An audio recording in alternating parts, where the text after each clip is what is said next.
우리나라는 부존 자원이 부족한 나라죠. 2020년 2월에 팬데믹이 중국에서 터지고 줄줄이 가동을 중단했습니다. 이 두 분을 동시에 타격하는 겁니다.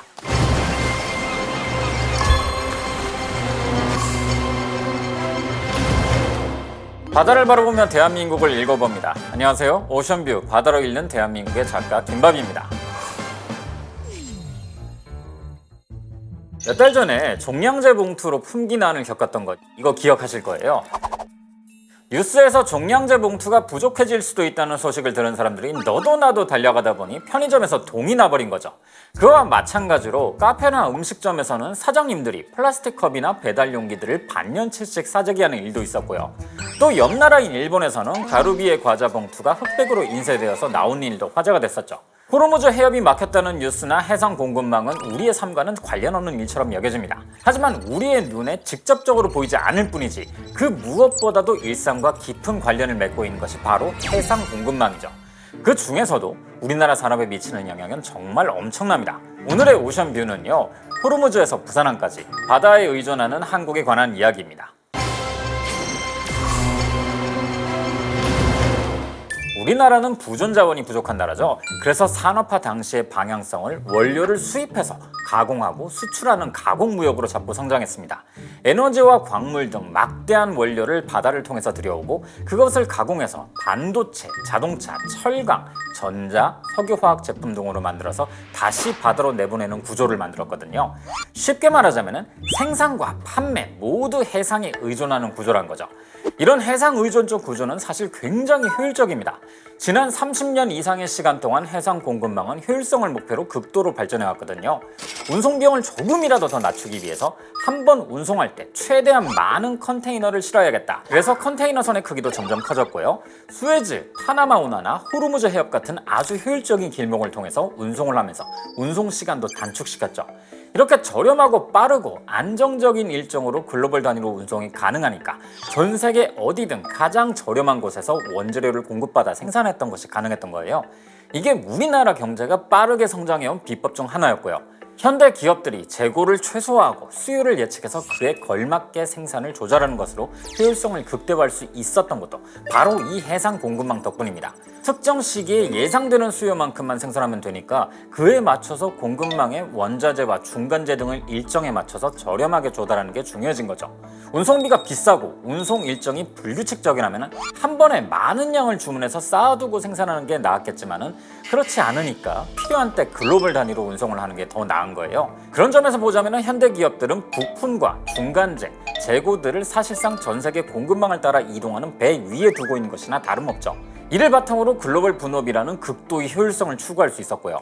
하지만 현재는 이 극도의 효율성이 불안정을 부르고 있습니다. 공급망에 조금이라도 차질이 생기면 전체가 꼬일 수 있으니까요. 예를 들어 호르무즈 해협이나 홍해, 파나마처럼 수많은 배들이 지나는 길목에 무슨 문제가 생겼다고 하면 원자재나 에너지 조달의 문제가 커지겠죠. 당장 올해 초에 호르무즈 해협이 막히자 원유 대체 조달을 위해서 미국산 원유 수입량을 늘렸는데요. 이로 인해 전 세계 유가가 폭등한 사실처럼요. 자, 이렇게 되면 일단 운송거리도 길어지고 항로의 위험성도 커지는 것이기 때문에 그만큼 운임과 보험료도 높아지고 운송에 걸리는 시간도 더 늘어납니다. 그럼 이게 생산 비용과 물가에도 반영이 되는 거예요. 여기서 중요한 건 이거죠. 우리는 보통 가격적인 측면만 생각하거든요. 근데 생산 비용이 오른다? 그럼 또 다른 측면인 바로 시간 지연의 문제가 발생하는 거죠. 원래 운송하던 길이 아니라 돌아서 가는 길을 택하게 되는 거라서 그만큼 시간이 지연되고 이건 생산 기업들이 제때 원료를 받지 못해 납기가 지연되는 문제가 생길 수 있거든요. 가격의 문제는 비싸게라도 살 수 있지만은 시간의 문제는 비싼 돈을 주고도 제때 구하지 못하는 문제죠. 해상 공급망의 변동성은 가격이란 측면과 시간 제한이란 측면, 이 두 분을 동시에 타격하는 겁니다. 이로 인해서 생산과 판매 모두가 멈춰버릴 수 있거든요. 이를 잘 보여주는 게 바로 우리나라의 대표 수출 품목 중 하나인 자동차 산업입니다. 자동차 산업은 그야말로 효율성을 바탕으로 한 적시 생산의 정점이죠. 자동차 한 대에 들어간 부품만 약 3만 개에 달하는데 대부분 이를 글로벌 분업을 통해서 조달하고 완성차를 바다를 통해 수출하거든요. 하지만 이걸 뒤집어서 표현을 하자면 수만 개의 부품 중에 단 하나만 공급이 끊겨도 라인 전체가 멈출 수 있다는 의미입니다. 이 취약성을 잘 보여주는 것이 2020년 2월에 벌어진 와이어링 하니스 사태였죠. 와이어링 하니스는 차체 전장을 잇는 전선 다발 부품인데요. 이 선을 묶는 것은 사람이 해야 하기 때문에 진작부터 우리나라 자동차 업계는 중국으로 아웃소싱을 한 상태였죠. 그래서 국내 자동차 기업들이 사용하는 와이어링 하니스의 약 87%가 중국 산둥 지역의 공장에서 생산됩니다. 자, 그런데 2020년 2월에 팬데믹이 중국에서 터지고 공장이 멈춰버렸는데요. 이로 인해서 부품 공급이 멈추고 국내에서도 재고가 떨어지는 일이 발생한 거죠. 덕분에 현대차 울산 전 공장과 기아 소아리 공장, 쌍용 평택 공장이 줄줄이 가동을 중단했습니다. 해상 공급망을 통해 들어오는 저단가 수입 부품 하나가 수천만 원이 넘는 완성차 생산을 중단시켜버린 거죠. 이와 비슷한 결의 사건이 지난 2022년에 벌어진 차량용 반도체 공급난이었는데요. 신차 출고 대기가 최대 16개월이 넘었고 현대차 빼고도만 무려 100만 대가 넘어버렸습니다. 국내 자동차 산업에 벌어진 이 사건들이 바로 시간 지연의 문제로 생산 자체가 중단된 사건이었던 거죠. 우리나라의 또 다른 산업인 석유화학은 해상 공급망의 변동성에 직접적으로 노출된 대표적인 분야죠. 기초 원료인 석유 자체가 전량 수입에 의존하는 것이니까요. 정유, 석유화학, 플라스틱 및 합성 수지로 이어지는 가치사슬 전체가 노출되는 겁니다. 특히나 중동산 석유가 전체 석유 수입량의 70%라는 환경은 중동발 이슈에 취약한 구조를 만들죠. 이걸 너무나도 명확히 드러낸 것이 이번 이란 전쟁으로 인한 호르무즈 해협 봉쇄 사건이었는데요. 1편에서 이야기했던 것처럼 중동산 석유의 공급이 사실상 중단되어 버리면서 이를 원료로 하는 수많은 제품들이 공급에 위기감을 불렀죠. 휘발유, 경유, 항공유 같은 기름값뿐만 아니라 비닐, 플라스틱 같은 포장재의 가격까지요. 물론 현재는 미국 등 다른 산유국으로부터 원유 수입을 다변화한 상태지만 문제는 여전히 남아있습니다. 석유는 공산품이 아니기 때문에 생산 지역별로 조성이 다르거든요. 우리나라는 중동산 석유를 바탕으로 한 공정에 최적화되어 있기 때문에 공정의 충돌이 발생하는 것이죠. 현재 우리나라의 최대 수출품이 된 반도체의 경우는 어떨까요? 일단 직접 노출은 낮은 편이지만 간접적으로는 공급망 리스크에 노출되어 있긴 마찬가지입니다. 삼성전자와 하이닉스가 반도체를 만드는 데 필요한 실리콘 웨이퍼는 우리나라의 SK 실트론과 일본의 시네츠, 썸코 등이 공급하고 있는 것으로 알려져 있죠. 그리고 이 실리콘 웨이퍼를 만들기 위해서는 반도체급 폴리실리콘이 필요한데요. 이건 독일의 바커, 미국의 햄록, 우리나라의 OCI 등이 생산하고 있죠. 이렇게 보면은 반도체 생산에 필요한 단 하나의 재료인 실리콘에도 글로벌 공급망이 촘촘하게 얽혀 있는 겁니다. 24시간 연속 가동하는 팹은 한 공정 소재만 끊겨도 막대한 손실이 나기 때문에 소재와 특수가스, 장비 부품 등에서 리드타임 지연이 난다는 것 자체가 엄청난 비용이 될 수 있죠. 해상 공급망에 발생한 충격은 이처럼 우리나라 산업에 큰 악영향을 주고 있습니다. 그러다 보니 지난 30여 년 동안 해상 공급망을 움직이던 효율성의 논리가 종말을 맞이했다는 평가도 나오고 있죠. 비용을 더 쓰더라도 끊기지 않는 것이 낫다는 것인데요. 그러다 보니 최소 재고를 강조하던 저스트 인 타임이 적정 재고 확충이 저스트 인 케이스로 바뀌었던 겁니다.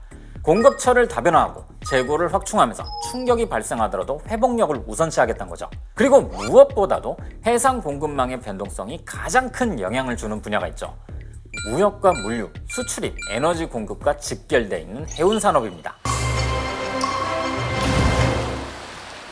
해운 산업에 미치는 직접적인 영향이 바로 운항 부담의 증가죠. 예를 들어서 지난 홍해 사태 때 많은 화물선들이 홍해 대신에 희망봉을 도는 우회 코스를 택했는데요. 이로 인해서 아시아 유럽 항로의 운항 소요기일은 30에서 32일에서 40에서 42일로 약 10일이 늘었습니다. 이렇게 추가된 항해 일정으로 인해서 같은 이동거리는 더 길어지고 연료비도 더 많이 들어갔죠. 당시 한 대의 선박당 100만 달러의 추가 연료비가 발생했다고 하니까요. 또한 동일 항로에 기존보다 더 많은 시간이 걸리게 되면 그만큼 선박과 컨테이너의 회전율이 떨어지게 됩니다. 같은 선대로 처리할 수 있는 물동량이 줄어든다는 의미죠. 거기에 우회로로 인해서 스케줄이 흐트러지면서 컨테이너가 제때 돌아오지 못하기 때문에 빈 컨테이너의 불균형이 생기는 것도 또 다른 문제고요.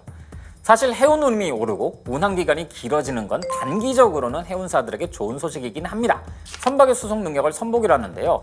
우회로를 이용해서 같은 화물을 더 멀리 나르게 되면 그만큼 선복이 더 오랜 기간 동안 묶이게 되거든요. 이러면 배 자체를 늘리지 않는 이상 선복이 사실상 줄어드는 효과가 납니다. 결국 이로 인해서 운임과 가동률이 오르면서 전보다 더 많은 수익이 나는 것이죠. 실제로 이런 해상 공급망 충격 때 많은 해운사들이 수혜를 보기도 했고요. 하지만 중요한 것은 이것이 실수요 증가로 인한 호황이 아니라 해상 공급망 교란으로 인한 호황이란 것이죠. 교란의 원인이 해소되면 그동안 묶였던 선복이 한꺼번에 풀리고 만약 여기에 새롭게 건조한 배까지 인도되면 공급 과잉으로 급반전하게 됩니다. 보통 운임은 교란이든지 수요의 증가이든지 이런 일이 발생했을 때 즉각적으로 뛰죠. 하지만 새로운 배는 주문한 지 2, 3년 정도 지나야 인도가 되는 거라서 시차가 존재하거든요. 보통 새로운 배는 호황기에 주문이 들어가기 때문에 호황이 깊은 불황을 부르는 구조라는 특징이 있습니다. 이 때문에 해운산업에서 이런 공급 과잉 때 해운사들이 파산하는 경우를 어렵지 않게 볼 수 있죠. 실제로 2017년에 파산한 한진해운이 여기에 정확하게 부합하는 케이스이기도 하고요. 이런 변동성으로 인해서 선사들 간의 해운 동맹을 통한 협력도 활발해졌습니다. 서로 해운 동맹을 맺은 선사들끼리 선복을 공유해서 수송 능력을 높이는 거죠. 이건 마치 대한항공, 델타항공, 에어프랑스 등이 스카이팀이라는 항공 동맹을 통해서 코드쉐어로 다른 항공사의 좌석을 빌려 파는 것과 비슷합니다. 이렇게 해운 동맹이 활발해진 것도 해운업계에 닥친 해상 공급망의 충격과 변동성이 너무나 크기 때문에 선복을 공유해서 충격을 흡수하고자 하는 것이죠. 특히나 최근에 글로벌 선복 점유율을 보면요, MSC, 머스크 등의 상위 4개사가 절반이 조금 넘는 점유율을 차지하고 있는데요. 변동성이 큰 상황에서 광범위한 항로망과 선복풀이 없이는 정시성과 충격시의 복원력을 유지할 수가 없죠. 그래서 세계 8위인 우리나라의 HMM도 프라이미어 얼라이언스를 출범시키고 세계 1위인 MSC와 항로 협력을 맺은 겁니다. 해운업은 단순히 배로 물건을 실어 나르는 일이 아닙니다. 한 국가의 기간 산업이라 할 수 있어요. 특히나 우리나라 같은 수출 중심의 국가의 경우에는요, 전략 인프라 그 자체라고 표현할 수도 있고요. 국적 선사의 운임 경쟁력은 곧 수입품과 수출품의 물류비를 좌우합니다.